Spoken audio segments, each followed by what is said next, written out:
കേരളത്തിന്റെ മുഖ്യമന്ത്രി തെരുവായ തെരുവുകളിൽ മുഴുവൻ വലിയ ഹോർഡിങ്ങുകൾ വെച്ചിട്ടുണ്ട്. സ്ത്രീ സുരക്ഷയിൽ കേരളം ഒന്നാമതാണ് എന്ന് പറഞ്ഞുകൊണ്ടാണ് ആ ഹോർഡിംഗ് വെച്ചിട്ടുള്ളത്. ആ മുഖ്യമന്ത്രിയോട് പറയട്ടെ, അങ്ങയുടെ ക്യാബിനറ്റിലെ മന്ത്രിയുടെ വീടിനകത്ത് പോലും സ്ത്രീകൾ സുരക്ഷിതരല്ല എന്നുള്ളതാണ് ഈ സംഭവത്തിലൂടെ നമുക്കിവിടെ വ്യക്തമാക്കപ്പെടുന്നത് എന്നുള്ളത് ചൂണ്ടിക്കാണിക്കാതിരിക്കാൻ വേണ്ടി സാധിക്കില്ല. മാത്രമല്ല, ഗണേഷ് കുമാർ പറയുകയാണ്, എൻ്റെ വ്യക്തി ജീവിതത്തിൽ ആരും ഇടപെടേണ്ട, എനിക്കൊന്നല്ല 5000 പ്രണയങ്ങളുണ്ടാകും. ഗണേഷ് കുമാറിന് 1, 5000, 10000, 1,00,000 പ്രണയമുണ്ടായാൽ പോലും KSUവിനോ യൂത്ത് കോൺഗ്രസിനോ പ്രയാസമില്ല.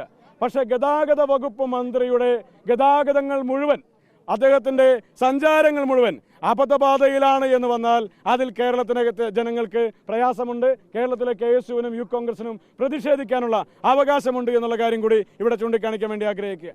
അദ്ദേഹത്തിൻ്റെ അബദ്ധ സഞ്ചാരങ്ങൾ മുഴുവൻ ഇവിടെ ഞങ്ങൾ വിളിച്ചു പറയാൻ വേണ്ടി ആഗ്രഹിക്കുന്നില്ല. പക്ഷേ ഒരു കാര്യം വ്യക്തമാണല്ലോ, ഗതാഗത വകുപ്പ് മന്ത്രി ഗണേഷ് കുമാറിൻ്റെ വീടിനകത്തേക്ക് കടന്നു ചെന്ന അദ്ദേഹത്തിൻ്റെ ഭാര്യ പരാതിയുണ്ടെന്ന് 112 വിളിച്ചു പറഞ്ഞു. 112 വിളിച്ചു പറഞ്ഞാൽ അവിടെ ഒരു ഇടപെടൽ ഉണ്ടാകണ്ടേ? ആ ഇടപെടൽ ഉണ്ടായില്ല. 3 ദിവസം അത് മൂടിവെച്ചു.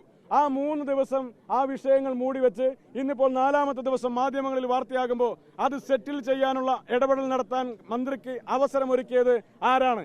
അത് കേരളത്തിന്റെ മുഖ്യമന്ത്രി പിണറായി വിജയനാണ്. ഗതാഗത വകുപ്പ് മന്ത്രിയുടെ ആഭ്യന്തര കാര്യങ്ങളിലല്ല, കേരളത്തിന്റെ ആഭ്യന്തര വകുപ്പിന്റെ പരാജയ കാരണങ്ങൾ കൂടിയാണ് ഇവിടേക്ക് ഒരു പ്രതിഷേധ മാർച്ചുമായി യൂത്ത് കോൺഗ്രസും KSUവും കടന്നു വരാനുണ്ടായിട്ടുള്ള ഒരു സാഹചര്യം എന്നിവിടെ സൂചിപ്പിക്കുകയാണ്. അപ്പോൾ 112 വിളിച്ചു പറഞ്ഞാൽ ഈ സംസ്ഥാനത്തിനകത്ത് സ്ത്രീകൾ സുരക്ഷിതരാണോ? അവർക്ക് സംരക്ഷണം കൊടുക്കുമോ? അവരുടെ പരാതി എഴുതി വാങ്ങുമോ? അവരുടെ പരാതി മന്ത്രിയല്ല, അല്ലെങ്കിൽ അപ്പുറത്ത് ആരാണ് എന്ന് നോക്കാതെ, മന്ത്രിയാണോ പൗരനാണോ ആരാണ് എന്ന് നോക്കാതെ ആ പരാതികളിൽ ഇടപെടാൻ കേരളത്തിന്റെ പോലീസിന് സാധിക്കുമോ എന്നുള്ള ചോദ്യം കൂടി ഇവിടെ അവശേഷിക്കുകയാണ്. മന്ത്രിയുടെ ഭവനത്തിൽ മന്ത്രിയുടെ പേഴ്സണൽ സ്റ്റാഫിൽപ്പെടുന്ന ആളുകൾ കയ്യേറ്റം ചെയ്തു എന്ന് മന്ത്രിയുടെ ഭാര്യ പറഞ്ഞാൽ എന്തിനാണ് 3 ദിവസത്തെ കാലതാമസം? മന്ത്രിക്കെതിരെ കേസെടുക്കേണ്ട. ശരി, മന്ത്രിയെ സംബന്ധിച്ച് മറ്റൊരു ബന്ധമുണ്ടായി.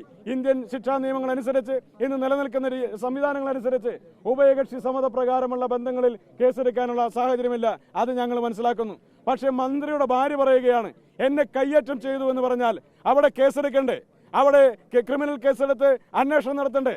ആ പ്രദീപനെയും ശാന്തനെയും ഒക്കെ അറസ്റ്റ് ചെയ്യാൻ വേണ്ടി തയ്യാറാകണ്ടേ? ഈ പ്രദീപനാരാ? ഈ പ്രദീപനാണല്ലോ തലയിൽ പർദ്ദ ധരിച്ച് ജയിലിൽ പോയ ഒരു വ്യക്തി എന്ന് പറയുന്നത്. സാക്ഷികളെ സ്വാധീനിക്കാൻ ശ്രമിച്ചതിന്റെ പേരിൽ കേസിൽ പ്രതിയാക്കപ്പെട്ട ദിലീപിന്റെ കേസിൽ സാക്ഷികളെ സ്വാധീനിക്കാൻ ശ്രമിച്ചു എന്നുള്ളതിന്റെ പേരിൽ അറസ്റ്റ് ചെയ്യപ്പെട്ട വ്യക്തിയല്ലേ ഈ പ്രദീപ് എന്ന് പറയുന്നത്? ദിലീപിന്റെ കേസ് എന്തായിരുന്നു? അവിടെ ഉണ്ടായ ഇരയുടെ കേസ് എന്തായിരുന്നു? അത് പൊതുജന മധ്യത്തിൽ, എറണാകുളം പോലെ ഒരു ജില്ലക്കകത്ത് പൊതുജന മധ്യത്തിൽ വെച്ച് മലയാളത്തിന്റെ പ്രമുഖയായ ഒരു സിനിമാ താരം അപമാനിക്കപ്പെട്ടു, അവർ ബലാത്സംഗം ചെയ്യപ്പെട്ടു എന്നുള്ളതായിരുന്നല്ലോ ആ കേസ്.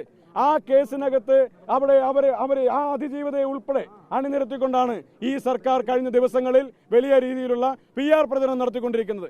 ഈ സംസ്ഥാനത്തിനകത്ത് അതിജീവിതമാർ സുരക്ഷിതരാണ് എന്ന് പറയുന്ന ഈ സർക്കാരിന്റെ കാലഘട്ടത്തിൽ അതിജീവിതമാരുടെ എണ്ണം കൂടിക്കൊണ്ടിരിക്കുന്നു എന്നുള്ള കാര്യം കൂടി ഇരിക്കുകയാണ്. രാഷ്ട്രീയ പ്രേരിതമായി കഴിഞ്ഞ കാലങ്ങളിൽ നേരത്തെ പല പരാതികളും ഉയർന്നു വന്നപ്പോൾ സർക്കാർ കേസെടുക്കാൻ കാണിച്ച ആർജവം എന്തുകൊണ്ട് ഗണേഷ് കുമാറിന്റെ കേസിൽ സംഭവിച്ചില്ല? എന്തുകൊണ്ട് ഗണേഷ് കുമാറിന്റെ ഭാര്യയുടെ പരാതിയിൽ സംഭവിക്കുന്നില്ല? ഒരു ഇമെയിലിൽ വ്യക്തമായ പേരില്ല, വ്യക്തമായ പരാതിയില്ല, എവിടെയാണ് നടന്നതെന്നില്ല എന്നതടക്കമുള്ള കാര്യങ്ങളില്ലാതിരിക്കെ ആ ഇമെയിൽ സന്ദേശത്തിന്റെ പേരിൽ, വിദേശത്ത് നിന്ന് അയച്ച ഇമെയിൽ സന്ദേശത്തിന്റെ പേരിൽ കേരളത്തിനകത്തൊരു ജനപ്രതിനിധിക്കെതിരെ കേസെടുത്തൊരു സർക്കാരാണ് ഈ സർക്കാർ എന്ന് പറയുന്നത്. അപ്പോൾ ഈ സർക്കാർ പറഞ്ഞത് എന്താ? ഞങ്ങളതിനെ വളരെ ശക്തമായ രീതിയിൽ ഇത്തരം കാര്യങ്ങളിൽ ഇടപെടാൻ വേണ്ടി ആഗ്രഹിക്കുന്നു എന്നുള്ളതാണ്. അങ്ങനെയാണെങ്കിൽ എന്തുകൊണ്ട് ഗണേഷ് കുമാറിന്റെ കേസിൽ അത്തരത്തിൽ ഇടപെടൽ ഉണ്ടാകുന്നില്ല? മന്ത്രിക്കെതിരെയുള്ള കേസെടുക്കേണ്ടത്, പ്രദീപിനെതിരെയുള്ള കേസെടുക്കേണ്ടത്, ശാന്തനെതിരെയുള്ള കേസെടുക്കേണ്ടത്, മനോജിനെതിരെയുള്ള കേസെടുക്കേണ്ടത്. പ്രദീപനും ശാന്തനും മനോജിനുമെതിരെ കേസെടുത്താൽ നേരത്തെ മന്ത്രിയുടെ ഭാര്യ പറഞ്ഞ ആ ചിത്രങ്ങൾ വേണ്ടി വന്നാൽ ഒരുപക്ഷെ ഈ സ്റ്റാഫ് പോലും പുറത്തുവിടുമെന്നുള്ള ഭയം കൊണ്ടാണോ അവർക്കെതിരെ കേസെടുക്കാതെ അവരെ രക്ഷിക്കാൻ വേണ്ടിയുള്ള ശ്രമങ്ങൾ ഉണ്ടായിട്ടുള്ളത്?